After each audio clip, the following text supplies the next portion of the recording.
The Oxford Bookworms Library. Stage 3. As the Inspector Said and Other Stories. Text adaptation by John Escott. Copyright Oxford University Press, 2000. As the Inspector Said by Cyril Hare. Read by Richard Mitchley. It is impossible to say when Charles Darrell and Sonia French first decided to murder Sonia's husband, Robert. Robert was nearly twice as old as Sonia, and he married her 10 years before Charles Darrell came into her life. For 8 of those years, Sonia was bored with her husband, although he did not seem to realize this. He was more interested in his books and the silver which he bought. Sonia and Charles were lovers for 6 months before things became difficult. People were beginning to talk, and it could not be long before Robert found out about them. "Robert will never give me a divorce," thought Sonia, "and Charles and I have no money of our own." But Sonia knew that Robert's silver alone was worth enough money to make life very comfortable for her and Charles. By a strange accident, it was a policeman who gave them the idea for their murder plan. The inspector made a surprise visit to the French's house one evening. Charles was also there. He often came in for a drink. "There have been several burglaries near here," the inspector told Robert, "and we haven't caught the burglar. We know who he is, and it can't be long before we catch him, but we're very worried. He carries a gun, and we're almost sure he has killed a man. Now this house is in a very lonely place. Mr. Darrell is your only neighbour. You also have a lot of valuable silver." "What are you trying to say?" asked Robert. "I'm saying that it's sensible to be careful," said the inspector. "Very careful. Why not put your silver in the bank until the burglar is caught?" "I don't want to do that," said Robert. The inspector tried not to sound angry. "Well, I have warned you, sir," he said. "Please remember that." The inspector left, and Charles said, "The inspector didn't warn me. He knows I've nothing worth stealing. But if this gunman does visit me, he'll be sorry. I have a gun, and I won't think twice before using it." He was tall and strong, and Sonia thought he was very good-looking, and she did not try to hide her feelings.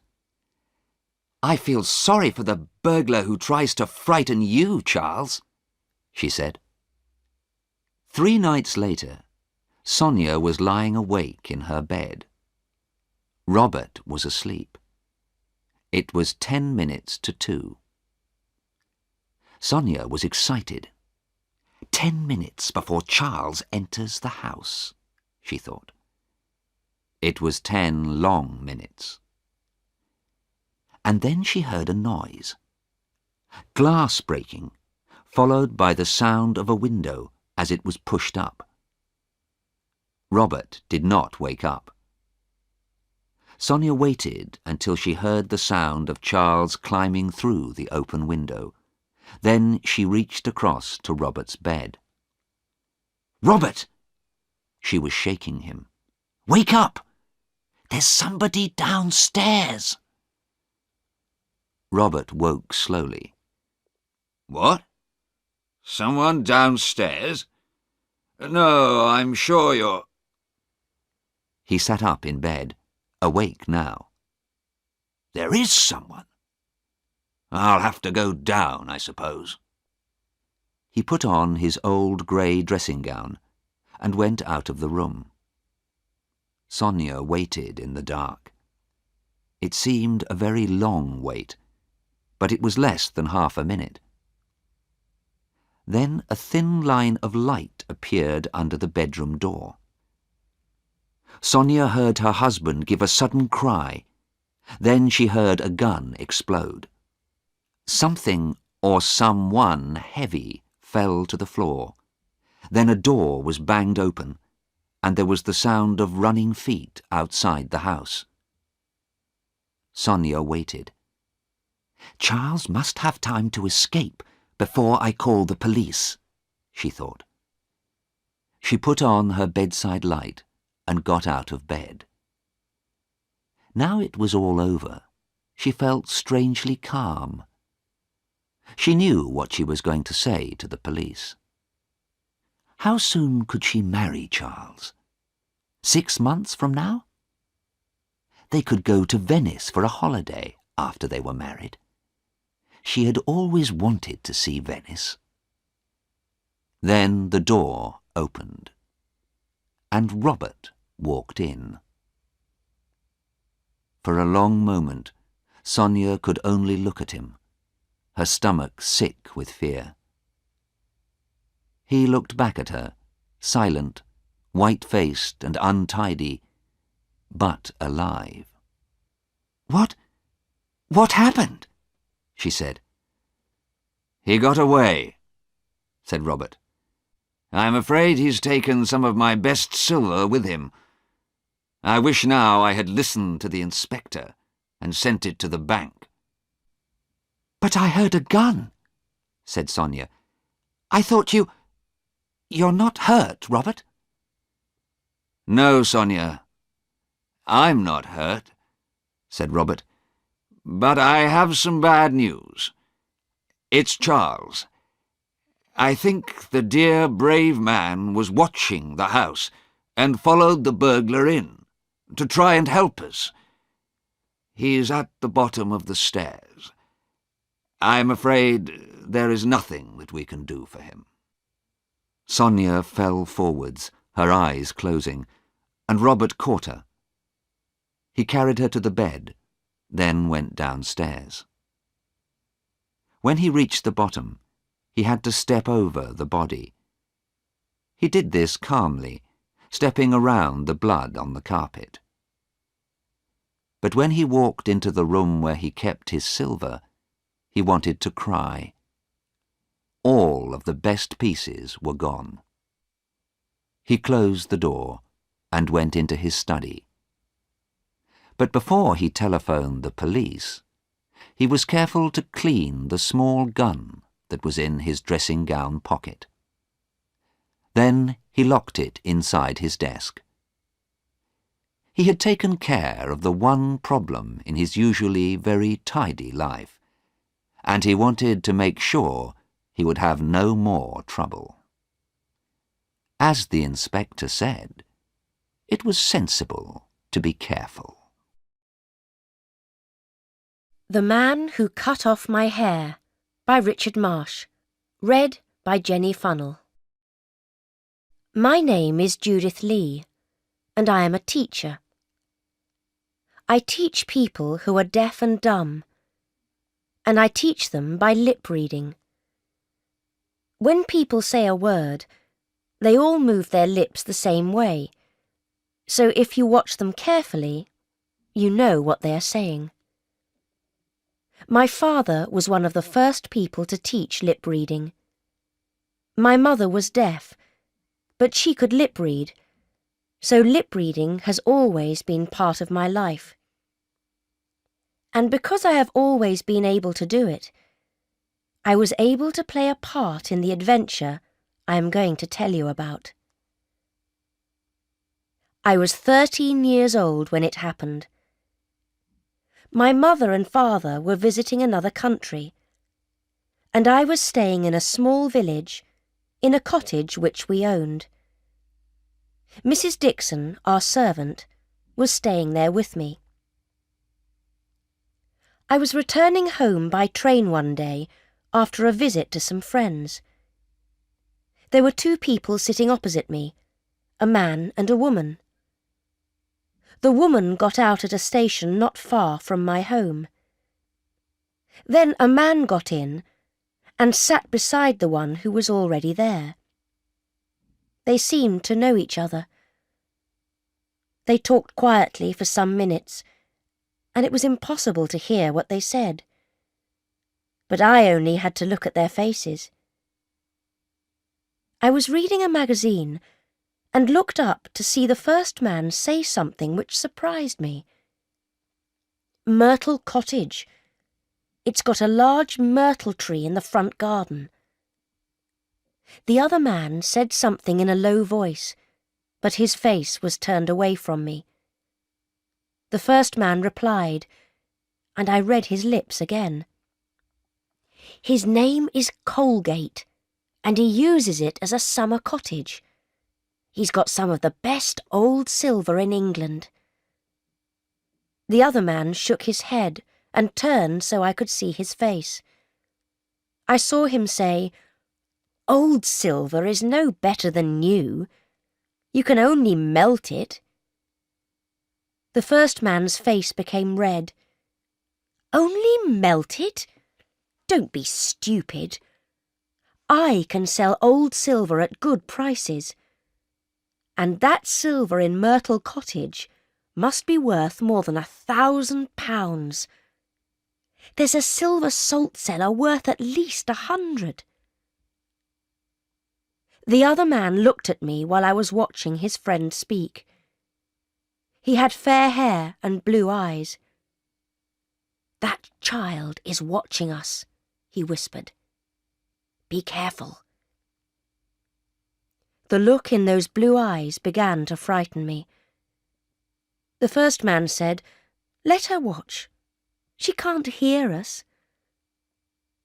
I was alone with them, and I was quite small. So I looked back at my magazine instead of watching the rest of their conversation. I knew Myrtle Cottage because it was not very far from our own cottage, and I knew Mr. Colgate and about his old silver. I knew the silver salt cellar the two men spoke about, and wondered why they were interested in it. I was very young. I did not think, these two men who speak in whispers may not be honest. They both got out at the station before our village. After tea that evening, I went for a walk without telling Mrs. Dixon. My walk took me past Myrtle Cottage. It was small, and there were no other houses near it. I knew that Mr. Colgate was away, but when I went into the garden, I saw that the front room window was open. I looked inside. What I saw surprised me very much. In the room was the first man from the train. All of Mr. Colgate's silver was on the table in front of him, and he was holding the silver salt cellar. I did not know what to think. What was he doing there? What should I do? I was still trying to decide when a hand went round my throat. "If you make a sound, I'll kill you," said a man's voice in my ear. "Believe me, I will." It was the other man, and he recognized me. "It's the girl from the train," he said. The first man came to the window. "What's happening?" he asked. "Who's that child you're holding?" The other man pushed my face forwards. "Can't you see? I knew she was listening." "She couldn't hear us on the train," said the first man. "Nobody could hear our whispers. Give her to me." I was passed through the window, and now it was his hands that went round my throat. "Who are you?" he wanted to know. "If you scream, I'll pull your head right off you." I did not move or speak.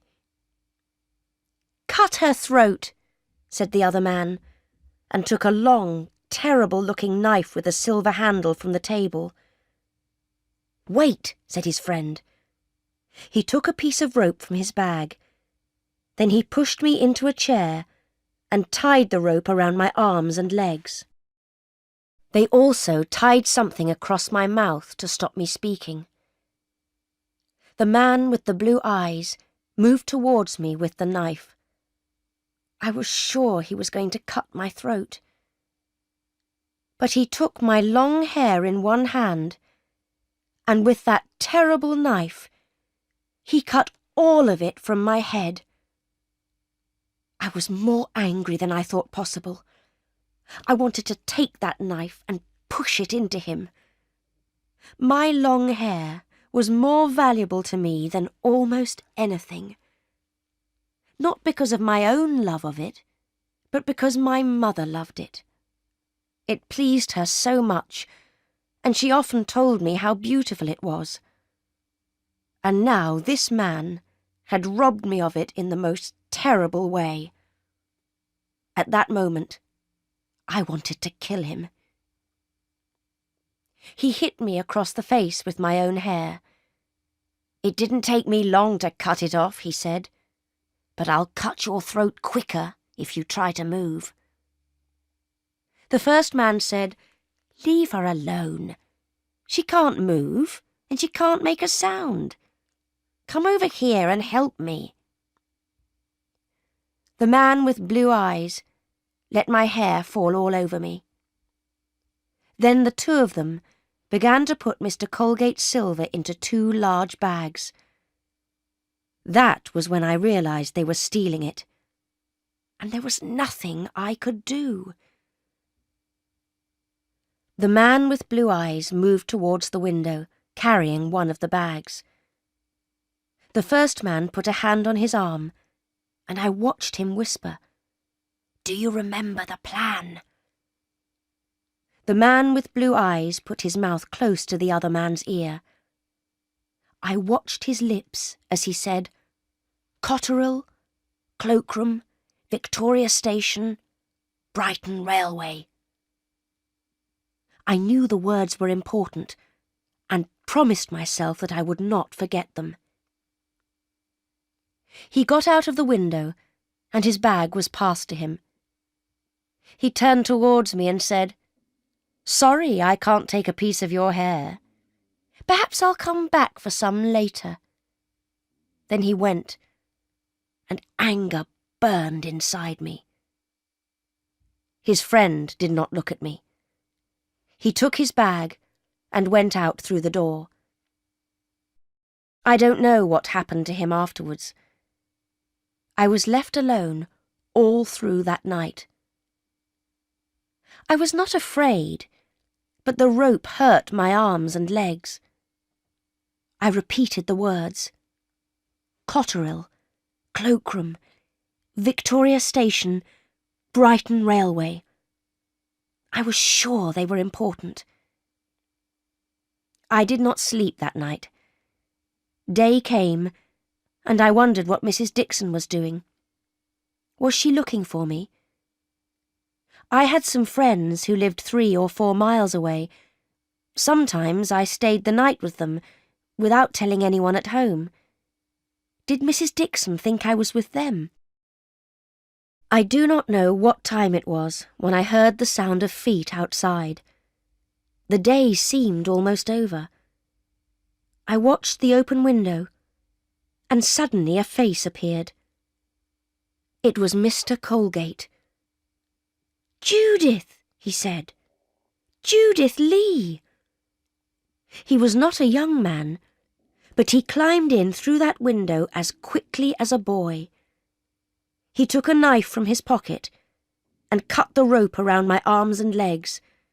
Then he uncovered my mouth, and at last I could speak. "Cotterill, Cloakroom, Victoria Station, Brighton Railway," I said. Then I fell into Mr. Colgate's arms.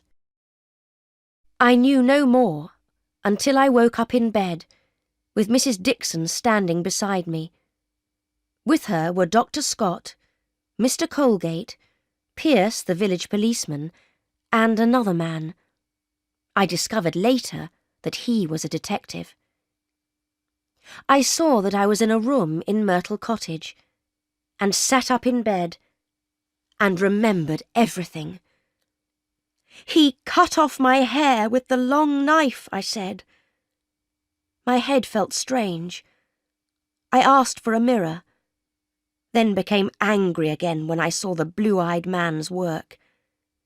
Before anyone could stop me, I jumped out of bed.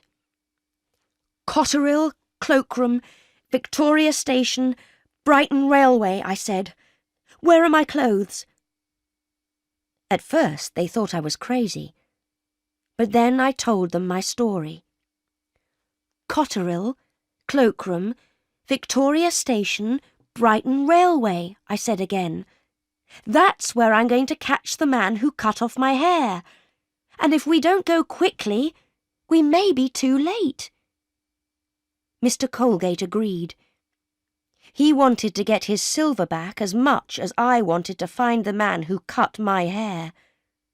So we went up to London on the first train that we could catch, Mr. Colgate, the detective, and an almost hairless child. We got to Victoria Station and went to the cloakroom. "Is there a parcel here in the name of Cotterill?" asked the detective. "One in the name of Cotterill was taken only half a minute ago," the cloakroom man replied. "Didn't you see him walking off with it?" He looked along the station. "There he is. Someone's going to speak to him."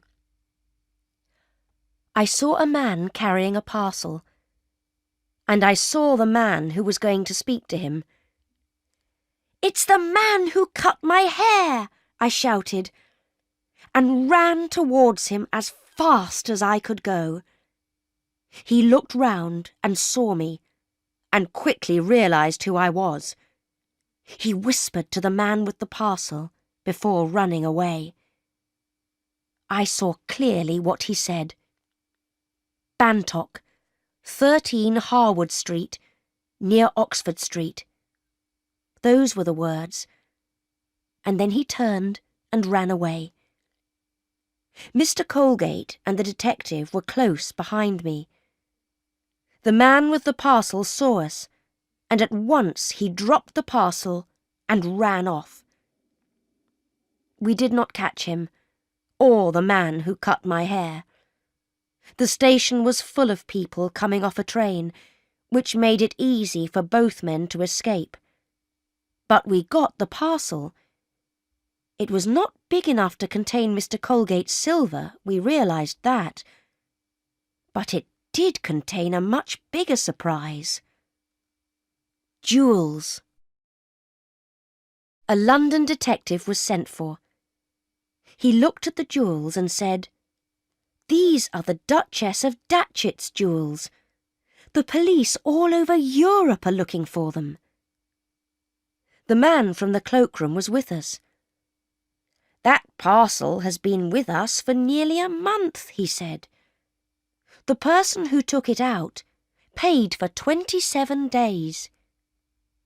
"I wish I could catch him," said the London detective. "I have a word or two that I want to say to him." "I think I know where you can find him," I said. "Bantock, 13 Harwood Street, near Oxford Street." "Who is Bantock?" the detective asked. "I don't know," I said, "but I saw the man who cut off my hair whisper those words before he ran away." "You saw him whisper them?" The London detective looked at the others. "What does she mean?" "Young lady, you were 15 metres away. How could you hear him whisper?" "I didn't say I heard him whisper," I replied. "I said I saw him. I don't need to hear to know what a person is saying." Judith is an excellent lip reader, said Mr. Colgate. He explained, but the others found it hard to believe. "So what did you see him whisper?" asked the detective. "I'll tell you, if I can come with you," I said. The detective laughed. He seemed to think that I was amusing, but I don't know why. He did not understand how angry I was about my hair. "All right," he said. "You can come. Now tell me what you saw him whisper." So I told him again, and he wrote it down.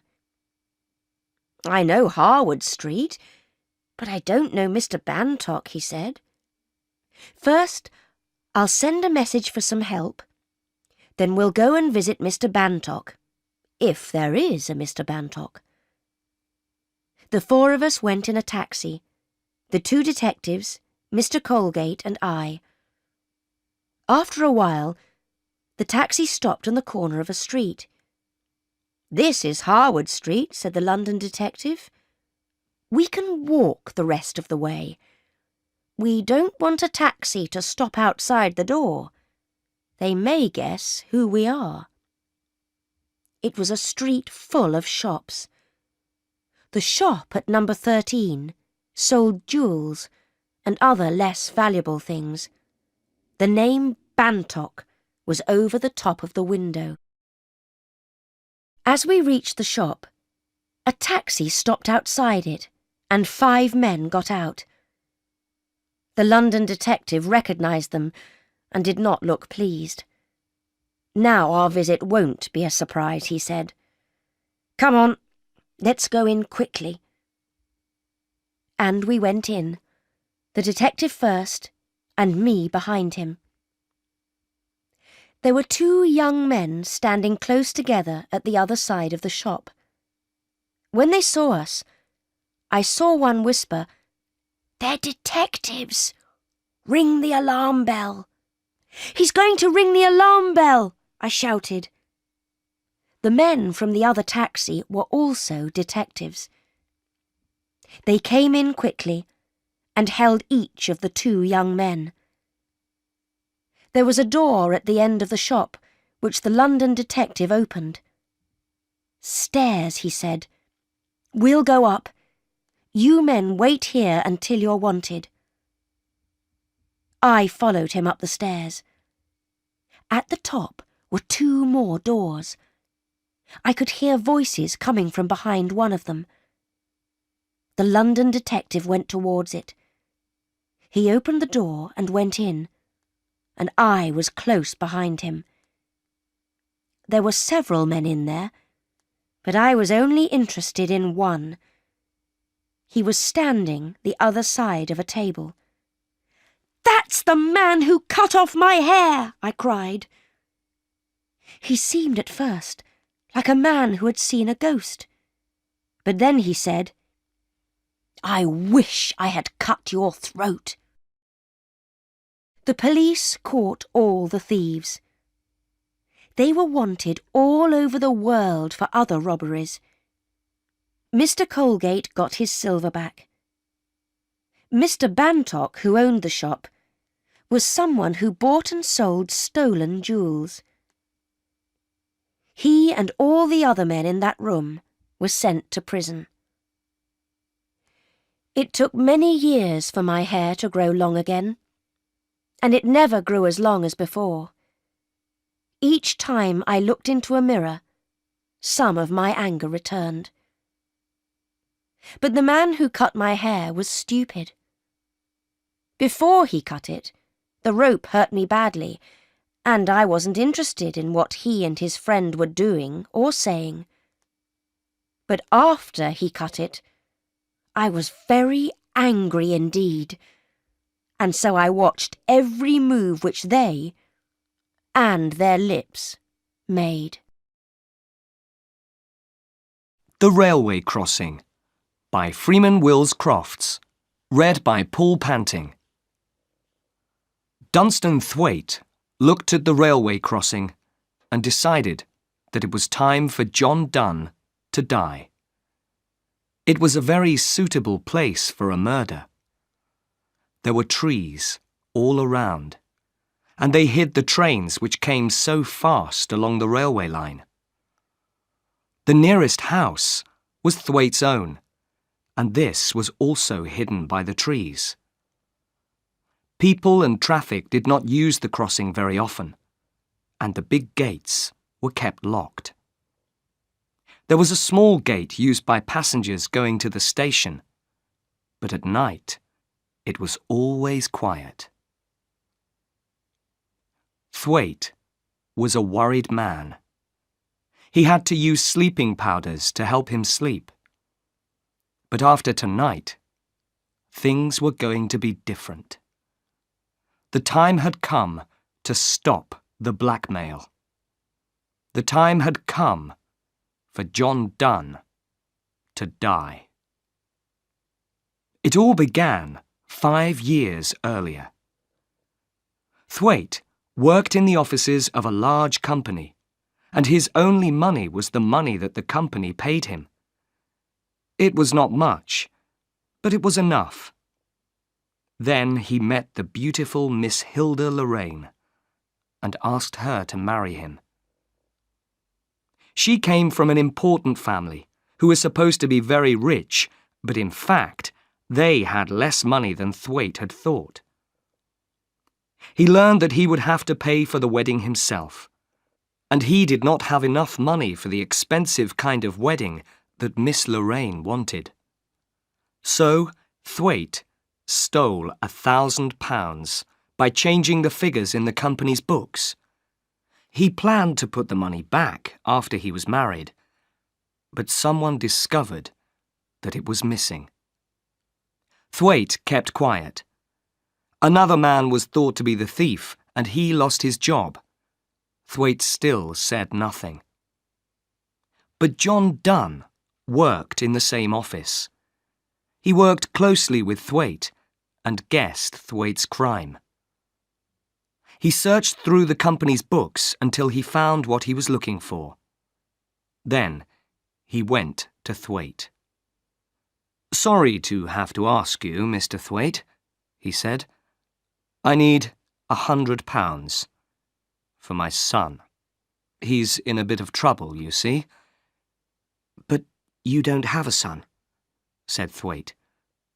Donne just smiled. It wasn't a very nice smile. £100, he said again. And then Thwaite knew that he was being blackmailed. He paid Donne £100, and Donne said nothing more for a year. During that time, Thwaite got married. Then the day came when Donne asked him for more money. £250, he said to Thwaite. "I can't pay," began Thwaite. But he did. Either he paid or he went to prison. It went on for 5 years, and each time Donne wanted more money. Thwaite found it difficult to live on the money that he was left with. His wife liked expensive things. An expensive house, an expensive car, visits to expensive restaurants. She also discovered that some of the money her husband was paid each year seemed to disappear. He tried to lie about it, but he knew that she thought he was paying to keep another woman. Oh, how he hated John Donne. Something must happen. And then he remembered the railway crossing. It was not a new idea. Weeks before, he had thought about what could happen there. The idea came when the doctor gave him some powders to help him sleep. He thought about giving Donne enough of them to kill him. But then he got a better idea. Although he was afraid, Thwaite slowly realized that murder was the only answer to his problem. Then Donne asked for more money. £500, Mr. Thwaite. Dunn told him. 500, said Thwaite. Why not ask for the moon? You'll get neither one nor the other. 500, repeated Dunn calmly. It was then that Thwaite decided to murder the other man. He pretended to think about the money for a moment. Then he said, "Come to my house tomorrow night, and we'll talk." He remembered his wife was going to be away in London all night. "And bring those papers from the office which you want me to look at." "All right," said Dunn. The following evening, Thwaite put £200 in his pocket.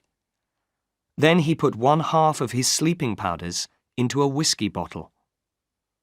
There was only enough whiskey for 2 glasses, but there was an unopened bottle next to it.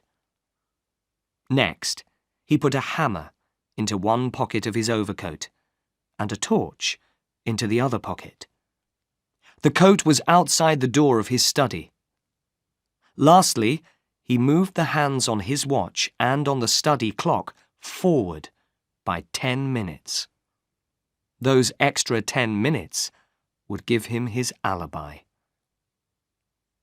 Thwaite knew that he must be extra careful. He knew that people at the office thought there was some secret between him and Dunn.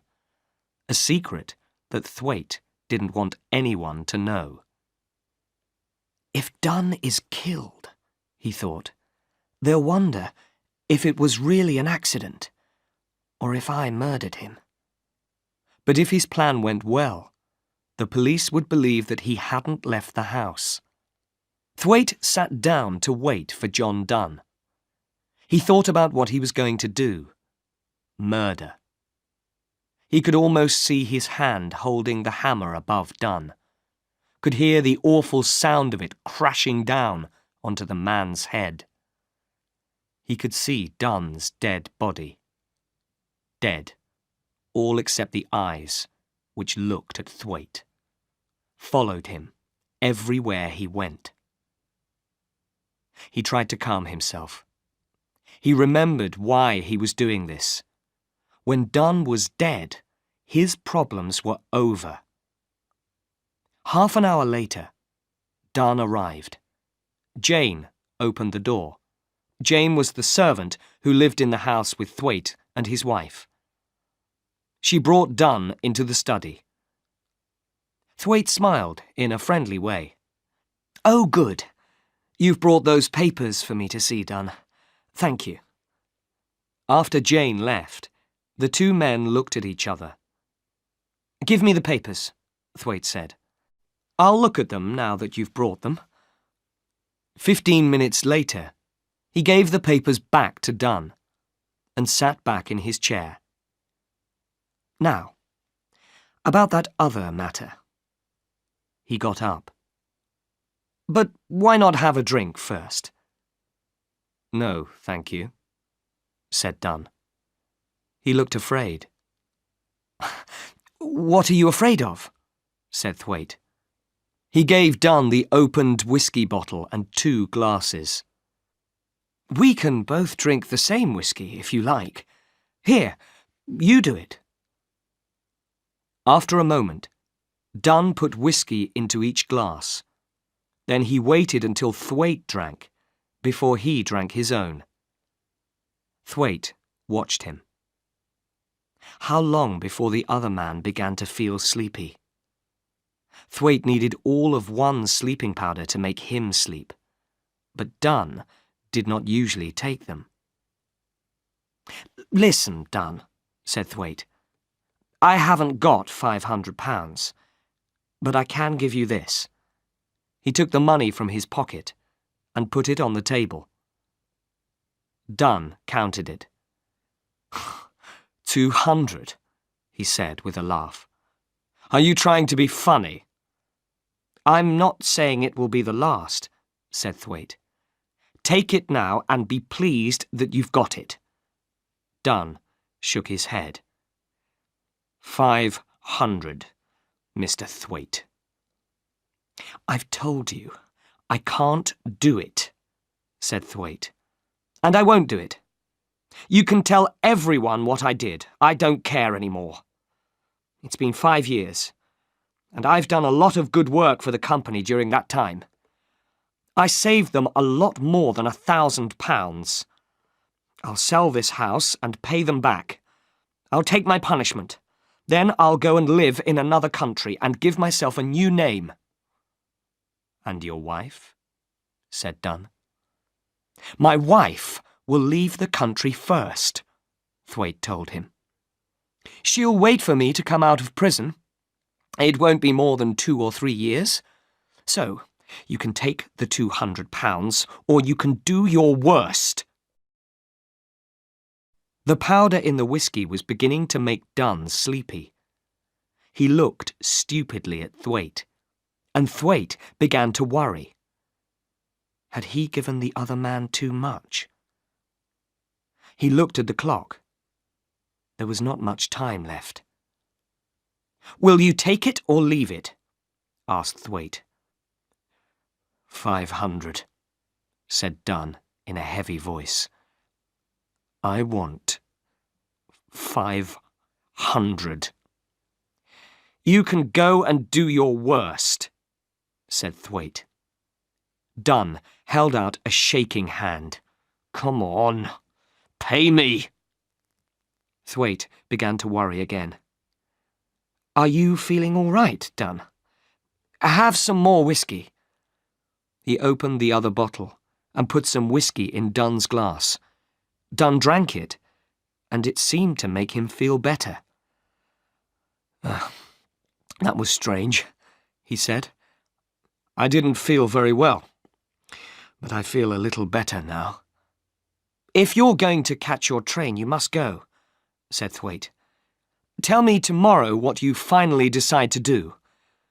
Take the 200 with you."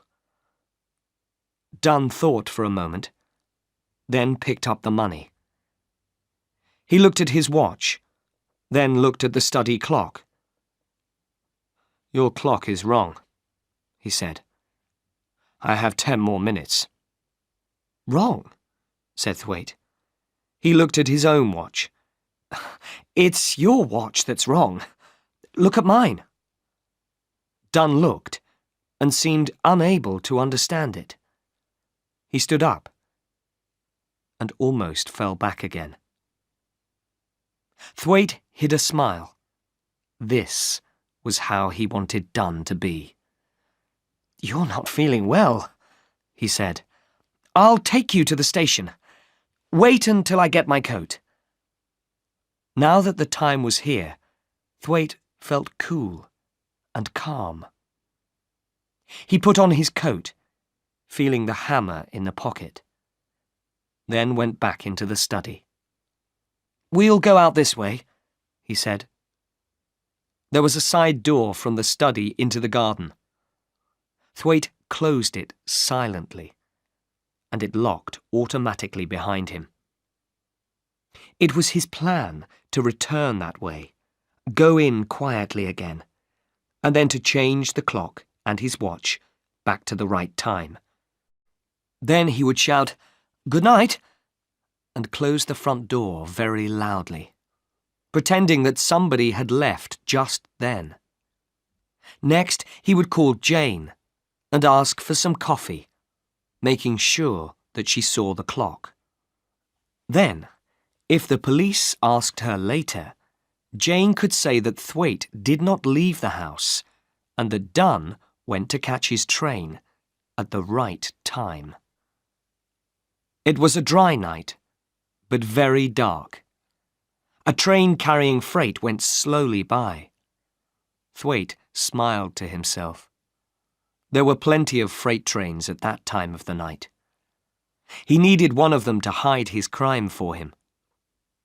He planned to hit Dunn on the head with the hammer, then put his body on the railway line. A freight train would do the rest. Slowly the two men walked on, Thwaite holding Dunn's arm. A light wind moved among the trees. Thwaite gently pushed the half-asleep Dunn forwards. He put his hand into his pocket, for the hammer and stopped. His keys. They were still inside the house, and he could not get back in without them. He would have to ring the front door bell. His alibi was destroyed. It was a bad mistake. Everything was wrong now. He couldn't go on with the murder. Most murderers make mistakes, thought Thwaite, trying to calm himself. I've been the same. But he was shaking with fear as he thought about the mistake. Suddenly he could not walk another step with Dunn. "Good night," he said to the other man. And before they reached the crossing, he turned and walked back to the house. For 10 minutes, Thwaite walked up and down outside until he began to feel calm again. Then he rang the bell. A few moments later, Jane opened the door. "Thank you, Jane," he said. "I went to see Mr. Dunn over the crossing, and I forgot my keys." He went to bed a happier man. He was not a murderer. When he was eating his breakfast the next morning, he decided what to do. "I'll tell them at the office that I stole the £1,000, he said to himself. "I'll take my punishment, and then I can have some peace again." It suddenly seemed so easy. Until Jane came in. "Have you heard the news, sir?" she said. "Mr. Dunn was killed by a train on the crossing last night. A man who was working on the railway line found him this morning." Thwaite slowly went white. Jane was looking at him strangely. What was she thinking? What story did he tell her the night before? He couldn't remember. "Dunn killed," he said. "How terrible, Jane. I'll go down." The body was in a small railway building near the line. There was a policeman outside. "A sad accident, Mr. Thwaite," the policeman said. "You knew the man, didn't you, sir?" "He worked in my office," replied Thwaite. "He was with me last night, discussing business. I suppose this happened on his way home. It's terrible." "It's very sad, sir," said the policeman. "But accidents will happen." "I know that," said Thwaite. "But I wish he hadn't drunk so much of my whiskey. I was going to walk with him to the station." The policeman looked closely at Thwaite. "And did you, sir?" "No," said Thwaite. "The cold night air seemed to make him feel better. I turned back before the crossing." The policeman said no more. But later that day, 2 more policemen came to the office. "Have they talked to Jane?" wondered Thwaite. Again he told them, "I left Dunn before we reached the railway crossing." They wrote down what he said to them, then went away. Next day, they came back. There were things that Thwaite could not explain to them. Why did the whiskey bottle contain what was left of a sleeping powder? Why was the study clock wrong by 10 minutes? At dinner time earlier on the same evening, Jane had noticed that it was right. And why was a hammer found in his overcoat pocket? Then the police found papers in Dunn's house. The handwriting on them was Dunn's. It told the story of Thwaite and the £1,000, and it told how Thwaite was a thief. The police then discovered that money taken from Thwaite's bank account over the last 5 years always appeared a few days later in Dunn's bank book. Lastly, the time of death was known to be 10:30 p.m. because Dunn's blood was found on the train that went through the railway crossing at that time. It was also 7 minutes before Jane opened the front door to let Thwaite back in. At first, Thwaite had no answers to all their questions. Finally, on his last morning, he told them the true story. Then he went to his death, bravely. The Blue Cross by G.K. Chesterton. Read by Vincenzo Nicoli. The man who got off the boat at Harwich had a short black beard. There was nothing to show that he had a gun in his coat pocket, and nothing to show that he was one of the cleverest men in Europe. He was Valentin, the chief of the Paris police and the most famous detective in the world. He was coming from Brussels to London to make the most important arrest of the century. Flambeau was in England, and the police of 3 counties were trying to catch this famous thief. In London, there was a big meeting of priests from all over the world, and Valentin was guessing that Flambeau would use this meeting for some criminal plan or other. Flambeau was strong and clever, and he enjoyed a joke. Once, he ran down the Rue de Rivoli with a policeman under one arm. But how was Valentin to find Flambeau? There was one thing to help him. Flambeau could put on other clothes or change the way he looked, but he was a very tall man and could not hide it. Because of this, Valentin was sure that Flambeau was not on the boat. He was also sure that Flambeau did not get on the train going from Harwich to London. Only 6 other people got on during the journey. 1 short railwayman, 3 short farmers, 1 very short woman, and a very short priest going up to London from an Essex village. When Valentin saw this last person, he almost laughed. The little priest had a round, simple face. He had several parcels which he found difficult to keep together, and a large umbrella which often fell to the floor. Many priests would be coming to London that day, Valentin thought, coming from their quiet little towns and villages. This one was explaining to everyone that he must be careful because he was carrying something made of real silver with blue stones in one of the parcels. He got off the train at Stratford in East London with all his parcels and came back for his umbrella. When he did, Valentin warned him not to tell everyone about his silver with blue stones. The detective was looking for people who were at least 2 meters tall, because Flambeau was several centimetres taller than this. He got off the train in central London and went to the London police to ask for help if he needed it. Then he went for a long walk. He stopped suddenly in a quiet square. On one side the buildings were higher than the rest, and there was a small restaurant between the tall houses. It stood high above the street, with steps going up to the front door. Valentin stood looking at it, smoking a cigarette. When he was looking for a criminal, if he had a clue, he followed it. If he had no clue at all, he followed his own feelings.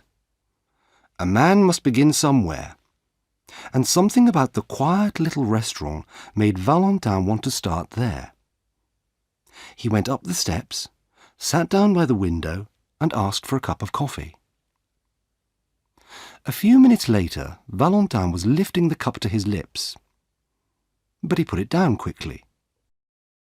"I've put salt in it," he said, and he looked at the bowl of silvery powder. It was a sugar bowl. So why did they keep salt in it? There were 2 full salt cellars on his table. What was in them? He tasted it. It was sugar. He looked around. Except for 1 or 2 dark wet stains on the white wall, there was nothing at all strange in that place. Valentin called the waiter and asked him to taste the sugar. The waiter was half asleep, but he woke up when he tasted the sugar. "Do you play this joke on your customers every morning?" asked Valentin. The waiter did not know what to say. Then suddenly he said, "It was the two priests." "What two priests?" said Valentin. "The two priests who threw soup at the wall over there," replied the waiter.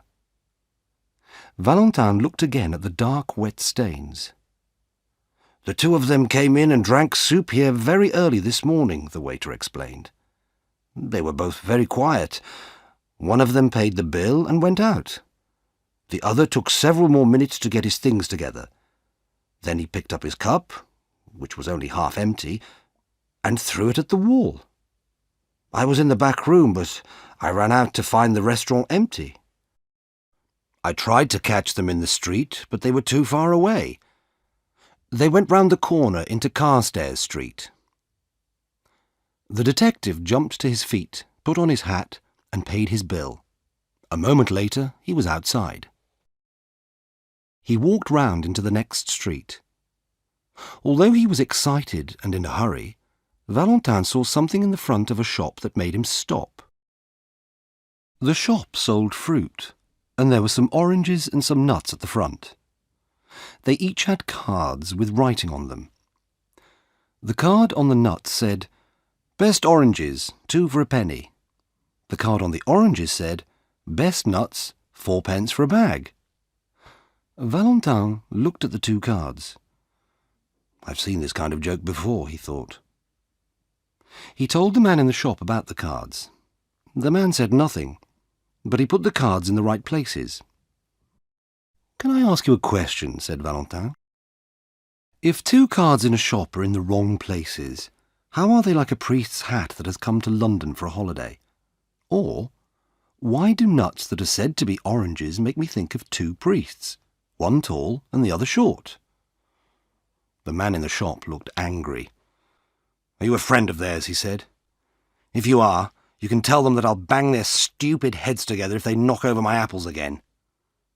"Do they knock over your apples?" asked the detective. "One of them did," said the man. "Which way did they go?" asked Valentin. "Up that second road on the left-hand side, and then across the square," answered the man. "Thanks," said Valentin, and hurried away. On the other side of the second square, he found a policeman. "Have you seen two priests?" he asked. The policeman laughed. "I have, sir. One of them stood in the middle of the road, dropping parcels everywhere." "Which way did they go?" asked Valentin. "They went on one of those yellow buses over there," answered the policeman. "Those that go to Hampstead." Valentin told the policeman who he was, then said, "Call 2 of your men to come with me." In 2 minutes, an inspector and another detective arrived. "Well, sir," began the inspector, "how—" "I'll tell you at the top of that bus," said Valentin. When the 3 of them were sitting on the top seats, the inspector said, "A taxi is quicker." "True," said Valentin, "but we don't know where we're going. All we can do is look for some strange thing." "What kind of strange thing?" asked the inspector. "Any kind of strange thing," replied Valentin. The yellow bus went slowly up the road to the north of the city. The French detective became quiet. Lunchtime came and went, and the long roads seemed to go on forever. Valentin sat silently and watched everything that went by. The 2 other detectives were almost asleep when he suddenly shouted. They quickly followed Valentin off the bus without knowing why. "Over there," said Valentin. "The place with the broken window." He was looking at a restaurant. It had a large window with a hole in the middle of the glass. "How do we know that the window has anything to do with them?" asked the inspector. Valentin became angry. "No," he said. "We can't know. But don't you understand? We must either follow one wild chance or go home to bed." They followed him into the restaurant where the 3 of them ate a meal at a small table. Valentin looked at the little star of a broken glass, but learned nothing from it. "Your window is broken," he said, paying his bill. "Yes, sir," replied the waiter. "It was very strange how it happened." "Tell me," said Valentin. "2 of these priests came in," said the waiter. Those foreign priests are in the city at the moment.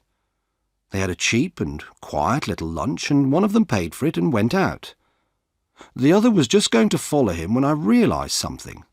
"Wait," I said to the one who was nearly out of the door. "You've paid too much." And I picked up the bill to show him, but I got a surprise. "What do you mean?" asked Valentin. "I was sure that I'd put 4 shillings on that bill," said the waiter. "But now I saw that it was 14. "Then what happened?" said Valentin. "The priest at the door said, 'That will pay for the window.' "What window?" I asked. "The one that I'm going to break," he said. And he broke the window with his umbrella. I went after him, but I wasn't quick enough. They went up Bullock Street so fast I couldn't catch them." "Bullock Street," said Valentin. And he ran up that road as quickly as the strange pair that he was following. Their journey took them through dark, narrow streets, and the inspector guessed that they would finally reach some part of Hampstead Heath. Suddenly, Valentin stopped in front of a small, brightly lit sweet shop. After a moment, he went inside and bought some chocolate. He began to ask the shopwoman a question, but she spoke first. She saw the inspector behind him and immediately said, "If you're the police and you've come about that parcel, I've already sent it off." "Parcel?" repeated Valentin. "I mean the parcel that the priest left," said the woman. "Quickly," said Valentin. "Tell us what happened." "They came in half an hour ago," said the woman. "They bought some sweets and then went off towards the heath. Then one ran back into the shop and said, 'Did I leave a parcel?' I looked around but couldn't see one. He said, 'Never mind. But if you do find it, please send it to this address.' He left the address and a shilling for me. But after he went, I looked again and found that there was a parcel. So I posted it. I can't remember the address now, but it was somewhere in Westminster." "Is Hampstead Heath near here?" asked Valentin. "Straight on for 15 minutes, said the woman. Valentin hurried out and began to run. The others followed him. The street they went through was full of evening shadows. Then they were out on the open heath, and Valentin saw the 2 black shapes that he was looking for. They were a long way away, but Valentin saw that one was smaller than the other, and that the bigger man was over 2 meters tall. He hurried on. As he got closer, he saw something surprising, but something which he had already guessed. The small man was the priest from the Harwich train, the one who had talked about his parcels. Earlier that day, Valentin had discovered that a Father Brown from Essex was bringing a very old silver cross with valuable blue jewels to show to some of the foreign priests who were meeting in London. Valentin was sure that if he was able to find out about this, then Flambeau was able to find out too. He was also sure that Flambeau planned to steal the cross. And it was not surprising that Flambeau, looking and talking like a priest, had been able to make the simple little man come to Hampstead Heath. What Valentin could not understand were the strange clues that had brought him there too. Soup on a wall, nuts called oranges, and broken windows. The detectives followed the 2 across the wilder part of the heath, then lost them for a few minutes. When they saw them again, the 2 priests were sitting on a seat, having a serious conversation. Valentin and his friends hid behind a tree and listened to them talking. It was then that Valentin began to wonder if he was right. The 2 men on the seat were talking calmly about the ideas of their church. Valentin could almost hear the other 2 detectives laughing at him. They had come all this way only to listen to the talk of 2 gentle old priests. Father Brown was speaking. "Look at the stars, like jewels in the sky. But even in those other worlds there must be some laws of reason and goodness." Valentin was about to move away, but the words of the tall priest stopped him. "Who can understand the mystery of the stars?" Then he added calmly, "Just give me the silver cross, will you? We're all alone here, and I could pull you to pieces easily." The small priest did not move. He continued to look up at the stars. Perhaps he had not understood, or perhaps he was too afraid to move. "Yes," said the tall priest in the same low voice. "I am Flambeau. Now give me that cross." "No," replied the other priest. Flambeau suddenly laughed. "No, you won't give it to me, you simple little priest," he said, "because I already have it in my pocket." The small man looked at him. "Are you sure?" Flambeau laughed again. "Yes, you stupid man. I knew which of your parcels contained the jewelled cross, so I made a careful copy of the parcel, and now you, my friend, have that copy parcel, and I have the jewels. It's easily done, Father Brown, easily done." Father Brown did not look worried. "Yes, very easily. I remember another man who used to copy parcels for many years," he said. "I remembered him when I began to wonder about you." "Wonder about me?" said Flambeau. "When did you begin to wonder about me? When I brought you up to the heath?" No, said Father Brown. "When we first met. I saw that little shape under the arm of your coat, where you keep your knife." "How did you know that?" cried Flambeau.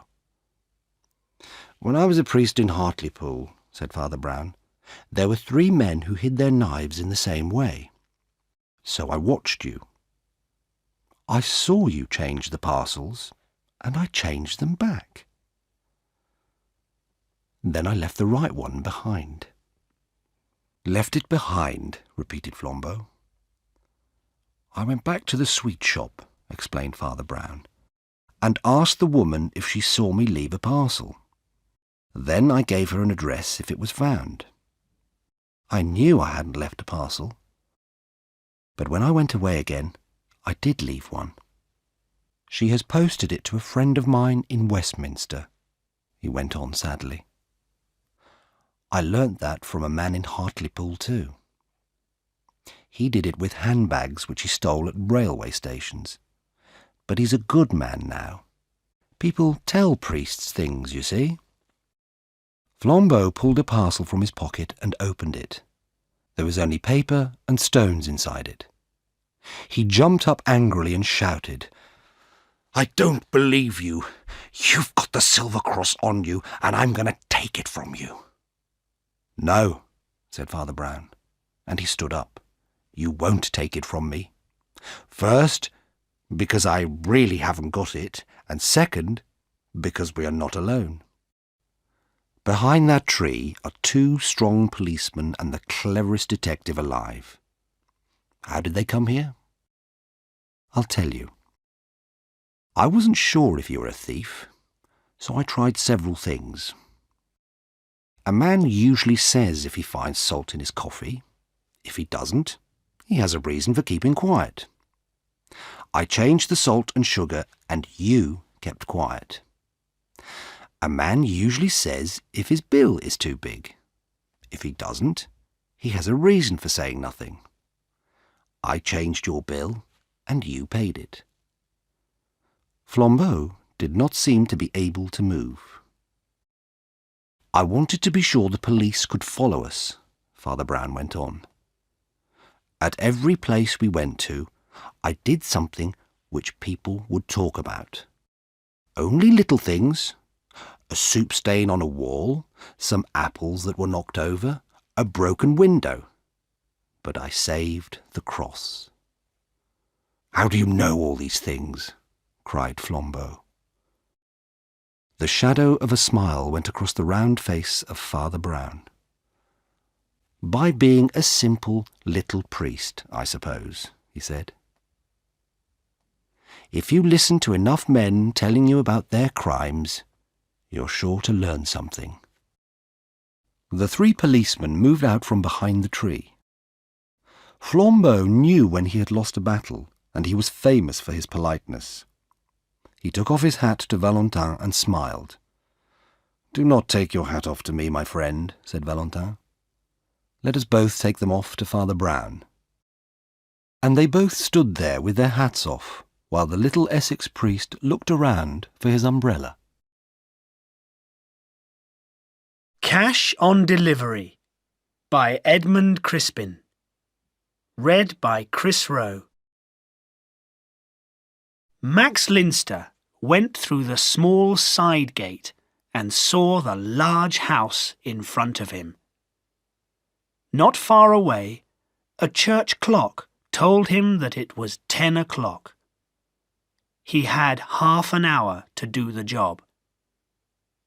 At midnight, a private plane would take off for Europe from a lonely field in Norfolk, and Linster planned to be on it, even if his last job in England was not successful.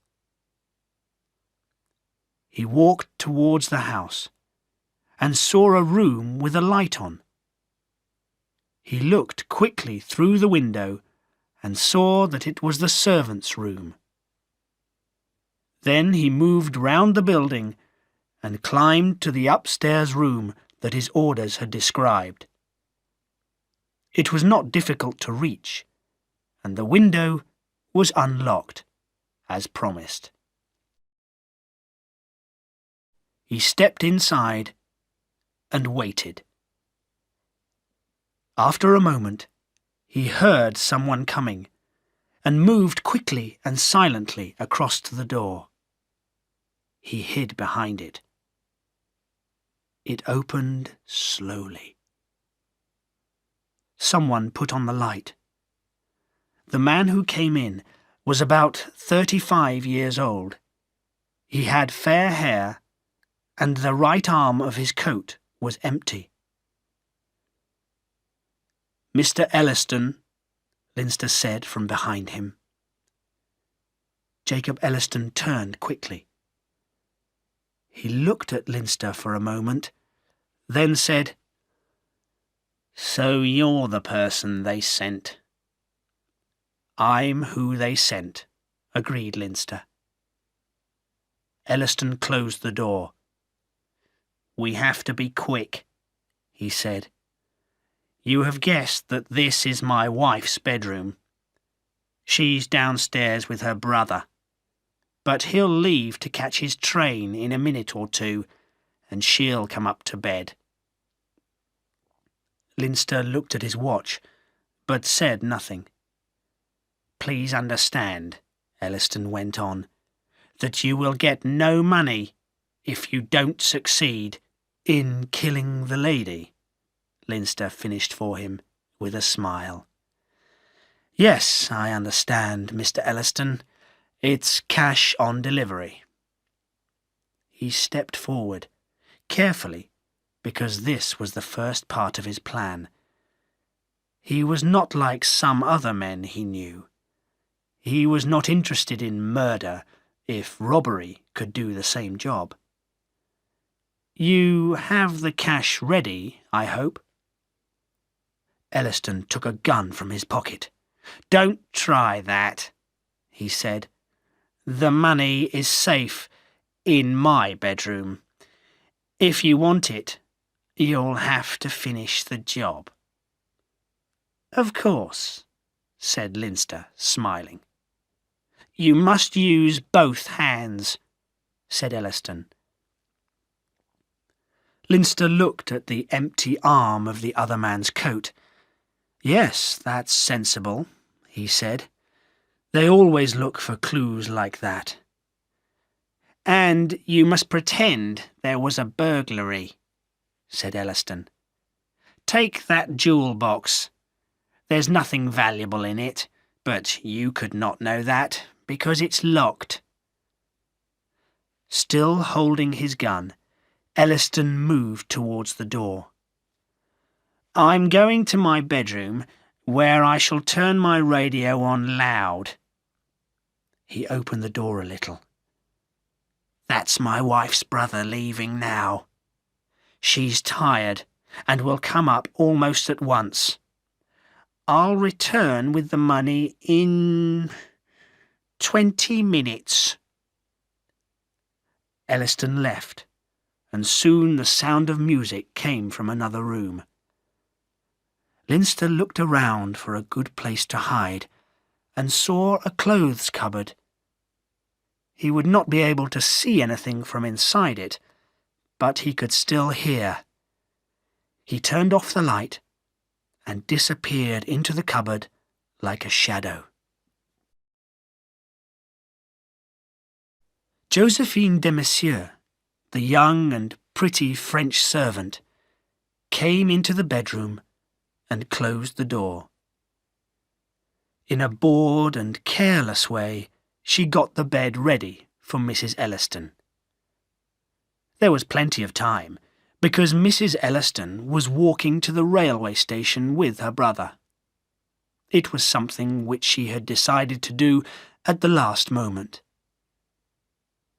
Josephine looked around at the beautiful things which Mrs. Elliston owned. She put on one of the rings, then a pretty brooch. Next, she put on a short fur coat, which made her look very different when she saw herself in the mirror. "I'm like a real lady," she thought. It was then that Leinster moved out of the clothes cupboard. He went silently up behind her. He watched her face in the mirror, and was still a metre or two away when she saw him and turned. But his left hand was large and fast. It closed around her narrow throat. She made no sound as she died. Leinster gently put her body on the bed, then covered her with a blanket. It took only a few minutes to open cupboards and make them look untidy. He looked at the little jewel box, then threw it under the bed. When Elliston entered the room again, still with the gun in his hand, he looked at the shape under the blanket. He said, It's done?" "Yes," said Leinster, "it's done." "You're sure she's—" "Yes, Mr. Elliston, she's dead." Leinster pulled a white hand from under the blanket. "If you don't believe me, feel this." But Elliston jumped back, shaking. "That ring," he said slowly. "It's one she almost never—" Leinster dropped the hand. "The money, Mr. Elliston. 5,000. The money was silently put into his hands. "I'm going now, Mr. Elliston," said Leinster, and then, with a smile, said, "Sorry I can't stay and talk to that pretty little servant that your wife has." Elliston looked surprised. The girl?" "The girl," said Leinster. "I looked through the window of your servant's room before I climbed up here, and there she was, dark, a soft-looking mouth, a pretty girl. I'd recognize her again anywhere. But I had this job to do, and you don't get paid until you've done the job, do you? It's cash on delivery, and a man must live." "I don't understand what you're talking about," said Elliston. But Leinster was already climbing out of the window. "You will, Mr. Elliston," he said. "You will."